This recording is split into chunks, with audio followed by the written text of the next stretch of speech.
Yo, that's a chicken McNugget. Let's make some chicken McNuggets and leave Ronald out of this. Let's go. Surprisingly, we're gonna start off with actual chicken. I'm using thigh, but you can use breast. You're gonna put it in your food processor with an egg and some salt. Check the description of this video for the full recipe, and then blend the ever-living hell out of it. You want it to be a gross, pasty-looking chicken goo. And then you end up with this mush.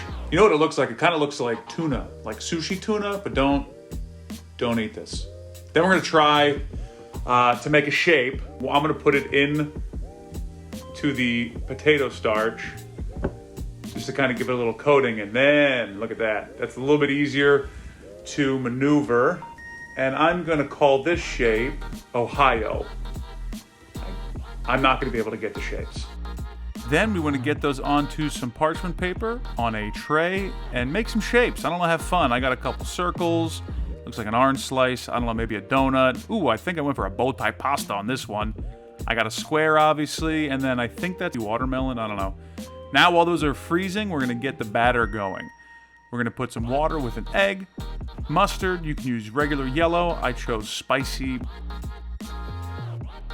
In that with pepper, garlic powder, onion powder. Get that whisked together real nice, and once that starts to come together, we're going to slowly add some flour until it gets to a nice semi-liquidy, semi-thick batter. You don't want it to be too thin or too thick. A little bit runny, but also it holds itself together. Then, once they've had about an hour to freeze, you just want them to be a little bit solid so they're easier to batter and put into the freezer again, because we're going to have to double freeze these. Get these battered up real nice. Back onto that same pan and parchment paper, because we're just not going to waste parchment paper or time.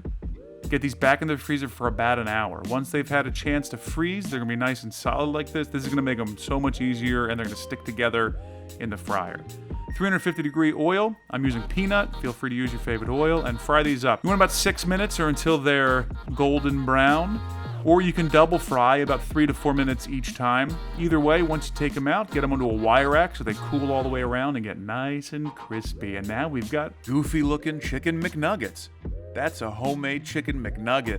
Oh, hot. Oh, that even looks like a McNugget. Oh, I think I did it. Yo. I didn't have faith in me. That's a chicken McNugget. I did it, Ma. Oh, yeah. Oh, yeah. This wasn't that difficult. And you can make weird shapes. This actually might be one of the guys from SpongeBob. I don't know what this is, but give this a shot. Homemade chicken McNuggets. Get it.